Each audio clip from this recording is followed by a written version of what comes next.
नमस्कार प्रणाम भैया। हम आप लोगों के छोटे भाई संतोष निषाद भोजपुरी धमाका 44 से आप सबके गोड़ छू के प्रणाम करते हैं। आशा न विश्वास है भैया आप लोग अच्छा ही हैं, मस्त ही हैं और आशा रही भैया कि मस्त रहे हमेशा। और भैया इसमें थोड़ा वीडियो ना पड़ पाते रहे, एक एल्बम की तैयारी कर जाते रहे, यही लिए वीडियो ना पड़ पाते रहे भैया। और भैया एल्बम के नाम हो गोरी हो ऑनलाइन रहिया। भैया हमान के भोजपुरी धमाका 44 टीम के पहला एल्बम हो जौना के राइटर रवि निषाद और सिंगिंग करे वाला हम बानी।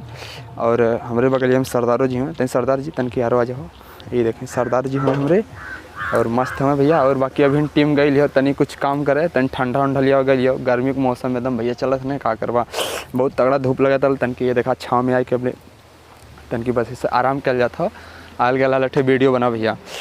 और भैया बस प्यार दुलार आशीर्वाद बन रहे भैया। और गोरी हो ऑनलाइन रही है एल्बम भैया, खूब सुनी ज़्यादा खूब शेयर करी भैया।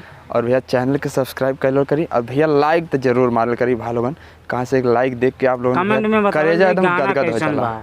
अब भैया कमेंट में जरूर बताइए, सही बात है कि गाना अच्छा लगल, अच्छा लगल हो भैया तो वो बताई, अच्छा ना लगल हुई तो वो बताई, जरूर बताई, ताकि अच्छा ना लगल हुई तो उससे बढ़िया सुधार कर ली, अच्छा लगल हुई तो दूसरा गाना तो जरूर फिर आप लोगों के सुनावल जाए हमने।